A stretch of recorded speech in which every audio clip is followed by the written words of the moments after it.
Sa kabila ng naganap na tensyon sa Senado kagabi, naging matagumpay at maayos ang transmittal ng Articles of Impeachment laban kay Vice President Sara Duterte. Yan ang ulat ni Vel Custodio.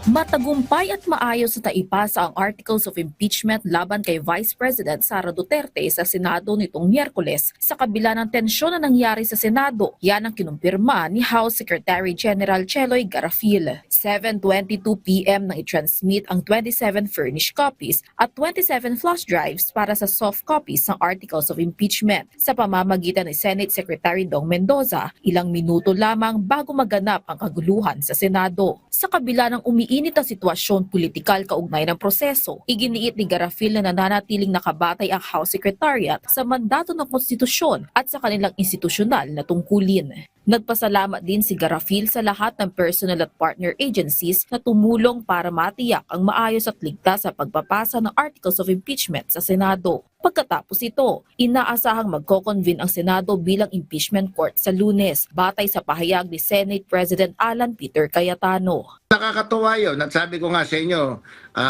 knowing SP Cayetano, naging speaker sa 18th Congress, andun na rin ako. Objective na tao yan at tingin ko doon siya lalagay sa tama. Kaya yung sinasabi niya magko-convict by Monday, naniniwala ako ron. Kasi narinig ko rin sa interview niya, yung forthwith is agad-agad. So tingin ko by Monday, totoo yung sinasabi niya. Samantala, nagbigay naman ng komento ang ilang mga mambabatas patungkol sa kaguluhan na nangyari sa Senado kagabi. Ayon kay Manila 2nd District Representative Rolando Valeriano, nasisira ang institusyon ng Senado para lamang protektahan ng isang tao. Kung talagang nawala na siya o nakatakas na siya, yun na yun.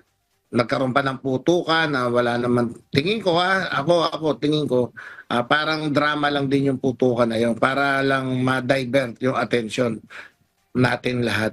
Sa isang social media post, iminungkahi ni mamamayang Liberal Party List Representative Laila de Lima na sumuko na sana si Senator Ronald Bato de la Rosa sa mga otoridad. Hangad din niya ang kaligtasan ng mga nasa Senado. Ayon naman kay Akbayan Party List Representative Chel Jokno, sa kabila ng tensyon, dapat manaigang batas, kaligtasan at paggalang sa proseso. Pinuri rin niya ang katapangan ng mga mamamahayag na patuloy na naghahatid ng impormasyon sa kabila ng panganib.